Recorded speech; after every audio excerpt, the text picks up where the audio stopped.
Hi guys, welcome to my YouTube channel. और आज इस वीडियो में मैं आपको सिखाने वाला हूँ, यदि आपकी इनकम बिजनेस रिसिप्ट या कमीशन से है। यहाँ पर मैं बात नहीं कर रहा हूँ इंश्योरेंस कमीशन की, ठीक है। इंश्योरेंस कमीशन के लिए RTR 3 फाइलिंग की जाती है, लेकिन इंश्योरेंस कमीशन को छोड़कर यदि आपका किसी भी प्रकार का कमीशन है तो आप उसके लिए RTR फाइलिंग कैसे करेंगे।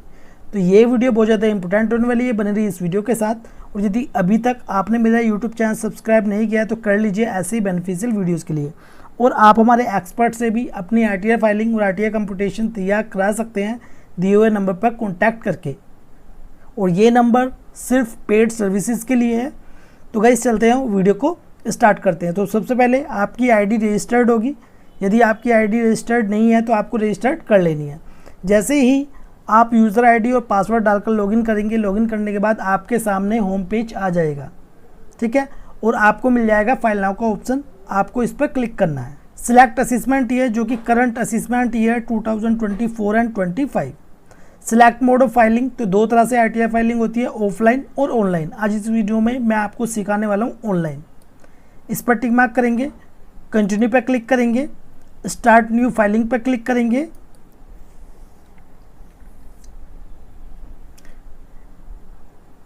इंडिविजुअल पर ऑटोमेटिक सिलेक्ट होके आ जाएगा, फिर कंटिन्यू पे क्लिक करेंगे। I know which RTR form I need to file. अब देखिए ये है RTR फॉर्म। RTR फॉर्म जो सिलेक्ट किए जाते हैं ये किए जाते हैं इनकम के अकॉर्डिंग। अब जैसे मान लीजिए आपकी इनकम है कमीशन से, ठीक है, और इसके अलावा आपकी इनकम है कैपिटल गेन से, यानी कि स्टॉक से या सैलरी से, ठीक है। उस केस में अलग अलग फॉर्म चूज़ किए जाते हैं। अब मैं यहाँ पर सिर्फ बात कर रहा हूँ यदि आपकी इनकम है सिर्फ कमीशन से। मैं फिर से रिपीट कर रहा हूँ, मैं यहाँ पर इंश्योरेंस कमीशन की बात नहीं कर रहा हूँ, ठीक है। तो हम यहाँ पर सिलेक्ट करेंगे RTR 4। कब? जब सिर्फ इनकम हो कमीशन से। प्रोसीड विद RTR 4 पर क्लिक करेंगे। लेट्स गेट स्टार्टेड पर क्लिक करेंगे।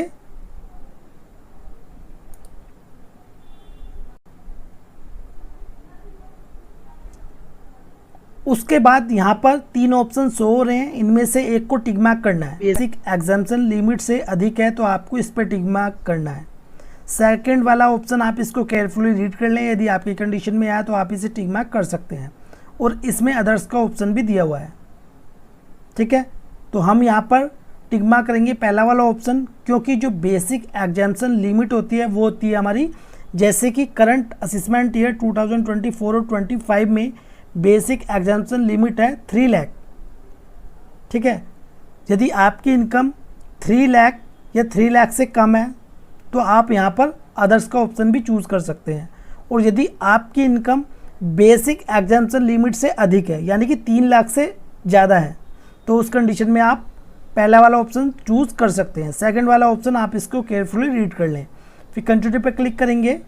अब पर्सनल इन्फॉर्मेशन, इस पर क्लिक करेंगे।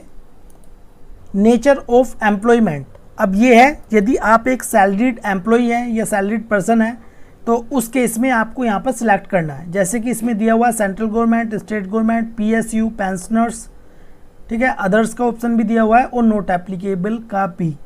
तो आपके केस में यदि सैलरी है तो आपको अपने अकॉर्डिंग इसमें से चूज़ कर लेना है, ठीक है। हमारे केस में नहीं है तो हम इसे नॉट एप्लीकेबल सेलेक्ट करेंगे और ओके पर क्लिक कर देंगे। फिर नीचे आएंगे। नीचे आने के बाद अब देखिए ये वाला जो ऑप्शन है ये है न्यू रिजिम और ओल्ड रिजिम में जाने के लिए, ठीक है। देखिए यहाँ पर ऑटो डिफ़ॉल्ट होकर आ रहा है न्यू रिजिम पर सिलेक्ट होकर, ठीक है। यदि आप ओल्ड रिजिम में जाना चाहते हैं तो उसके लिए आपको फाइल करना होगा फॉर्म 10IEA, ठीक है। उसकी डेट ऑफ फाइलिंग यहाँ पर आपको फिल करनी है और एक्नॉलेजमेंट नंबर आपको यहाँ पर फिल कर देना है। लेकिन ये किसके केस में होता है ये देखिए, यदि आप RTR 1 और RTR 2 फाइलिंग करते हैं तो उस केस में आपको 10IEA फाइलिंग करने की आवश्यकता नहीं है। ये फॉर्म है बिजनेस के लिए। यदि आपके केस में बिजनेस है तो आपको 10IEA फाइल करना होगा। कब? जब आप ओल्ड रिजिम को ऑप्ट करते हैं। फिर नीचे आएंगे, नीचे आने के बाद whether this return is being filed by a representative SSC, इसको नो पर टिक मार्क करेंगे। फिर नीचे आएंगे, यहाँ पर है बैंक डिटेल्स, तो आपको जो यहाँ पर बैंक ऐड करना है, ठीक है, जो प्रोफाइल में आपको बैंक ऐड करना है वो आपका प्री वैलिडेटेड होना चाहिए, जैसे कि यहाँ पर लिखा हुआ है वैलिडेटेड, ठीक है, तो इसी प्रकार ही वैलिडेटेड आना चाहिए, अदरवाइज़ यदि आपका नहीं होगा तो आपका जो रिफंड है वो रुक जाएगा। फिर नीचे आएंगे, कंफर्म पर क्लिक कर देंगे। अब उसके बाद ग्रॉस टोटल इनकम, इस पर क्लिक करेंगे। अब देखिए ये है सैलरी एग्जाम्पशन, यदि आपके केस में सैलरी है तो एग्जाम्पशंस यहाँ पर दी हुई हैं, ठीक है, हमारे केस में नहीं है, इस वजह से ये यहाँ पर हाइड होकर आ रहे हैं। फिर नीचे आएंगे, फिर कंटिन्यू पे क्लिक करेंगे। अब ओके पर क्लिक कर देंगे। अब देखिए यहाँ पर यदि आपकी सैलरी है, ठीक है, तो आपको यहाँ पर ऐड कर देनी है। और फिर उसके बाद है इनकम फ्रॉम हाउस प्रॉपर्टी, यदि आपकी इनकम किससे है, हाउस प्रॉपर्टी से, जैसे मान लीजिए आपका रेंट आ रहा है, ठीक है, तो आपको यहाँ पर ऐड करना है।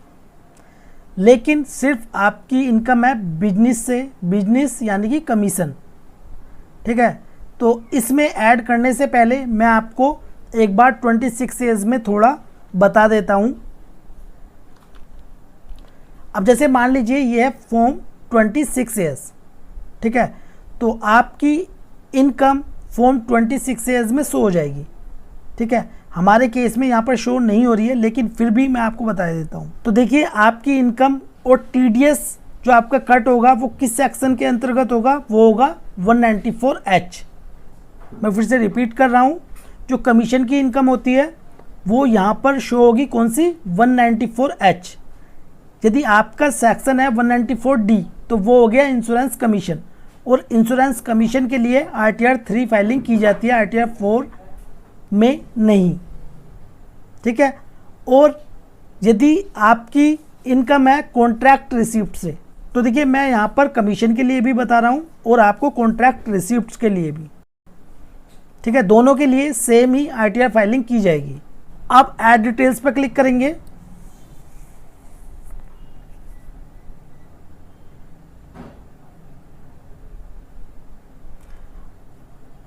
अब देखिए इसमें है बिजनेस, प्रोफेशन और गुड्स कैरिज, ठीक है, तो हमारे केस में बिजनेस है, प्रोफेशन तो है नहीं, ना ही गुड्स कैरिज है, ठीक है, तो बिजनेस है, नेम ऑफ बिजनेस, बिजनेस का नाम आपको डाल देना है, ठीक है, जो भी होगा। अब जैसे मैं इसमें डाल देता हूँ,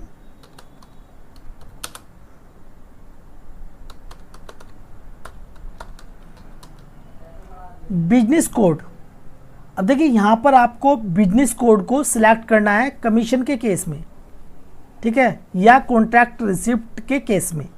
अब एक बार हम यहाँ पर देख लेते हैं कमीशन का कोई इसमें दिया हुआ है, तो इसमें कमीशन से रिलेटेड कोई भी कोड नहीं दिया हुआ है, ठीक है।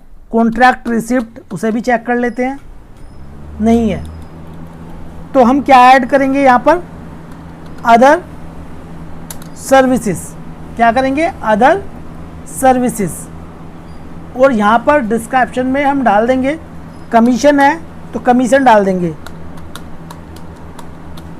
कमीशन इनकम, ठीक है। अब या मान लीजिए आपकी है कॉन्ट्रैक्ट रिसिप्ट, तो यहाँ पर कॉन्ट्रैक्ट रिसिप्ट आपको डिस्क्रिप्शन में डाल देना है। अब जैसे मान लीजिए कमीशन है, कमीशन इनकम, ठीक है।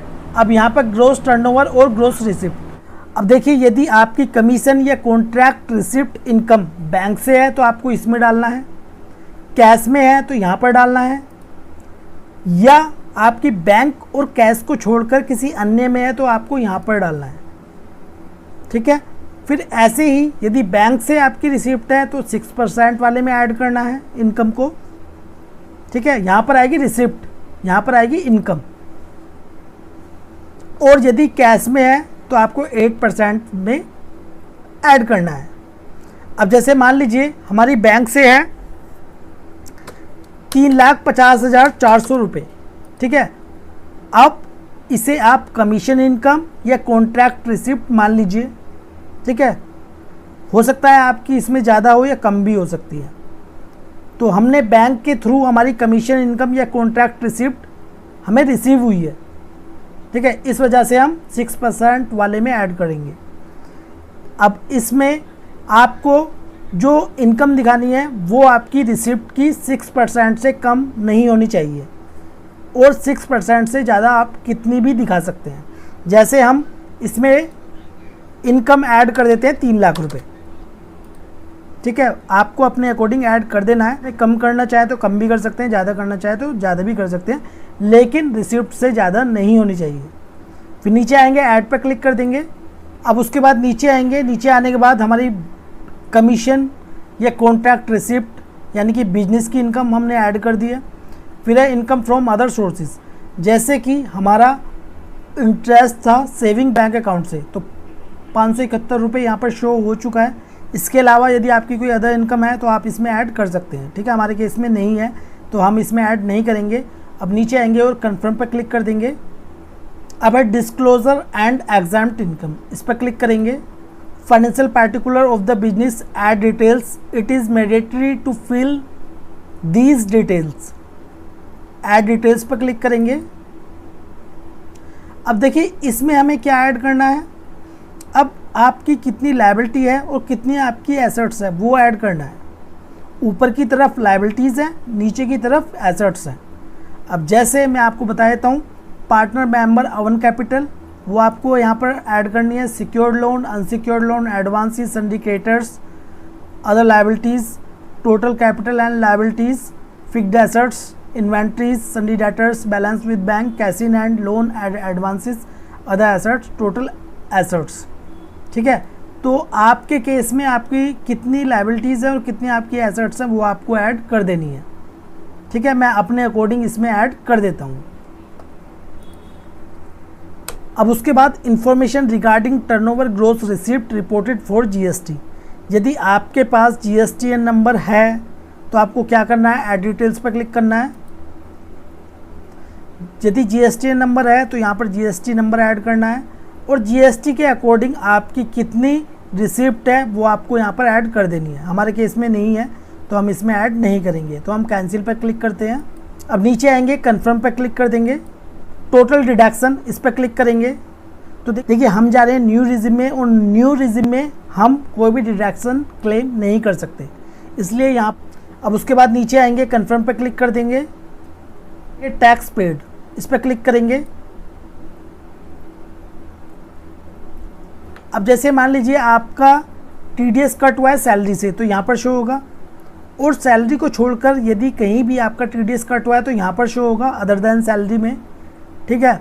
आपका टीसीएस कट हुआ है तो यहाँ पर शो होगा, एडवांस टैक्स और सेल्फ असेसमेंट टैक्स आपका यहाँ पर शो हो जाएगा, ठीक है। हमारे केस में नहीं है, मैंने समझाने के लिए आपको आईटीआर फाइलिंग करना सिखाया है। मैं उम्मीद करता हूँ आपको पूरा प्रोसेस समझ में आ गया होगा। अब कन्फर्म पर हम क्लिक कर देंगे। टोटल टैक्स लायबिलिटी, इस पर क्लिक करेंगे। अब देखिए ये है computation of income, gross total income कितनी होगी, 3,571 रुपये, ठीक है। डिडक्शन हमारी कुछ नहीं है। यहाँ पर हमारा टैक्स भी कितना बना है, 29 रुपीज़, ठीक है, जो कि रिबेट में एडजस्ट हो जाता है। और न्यू रिजिम में यदि आपका टैक्स बनता है 25,000 तक या 25,000 से कम, तो वो रिबेट अंडर सेक्शन 87A में एडजस्ट हो जाता है। लेकिन ये किस में एडजस्ट नहीं होता, स्पेशल रेट की इनकम में। अब नीचे आएंगे और कंफर्म पर क्लिक कर देंगे, प्रोसीड पर क्लिक करेंगे।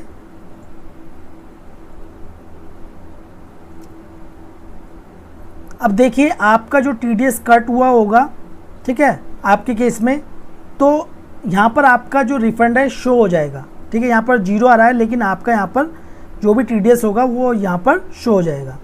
अब नीचे आएंगे, नीचे आने के बाद प्रीव्यू रिटर्न पर क्लिक कर देंगे, और प्रीव्यू रिटर्न पर क्लिक करने के बाद आपको अपनी आरटीआर को सबमिट कर देना है। सबमिट करने के बाद आपको अपनी आरटीआर को ई वेरीफाइड भी कर लेना है। यदि आप अपनी आरटीआर को ई वेरीफाइड नहीं करते हैं तो आपकी आरटीआर इनवैलिड हो जाएगी। इनवैलिड का मतलब होता है आपने आरटीआर फाइलिंग नहीं की है, ठीक है। इस वजह से आप अपनी आरटीआर को ई वेरीफाइड कर लें। जैसे आगे का प्रोसेस सेम ही है जैसे हम आरटीआर फाइलिंग को सबमिट और ई वेरीफाइड करते हैं। तो ये वीडियो आपको कैसी लगी प्लीज़ कमेंट बॉक्स में जो बताएं।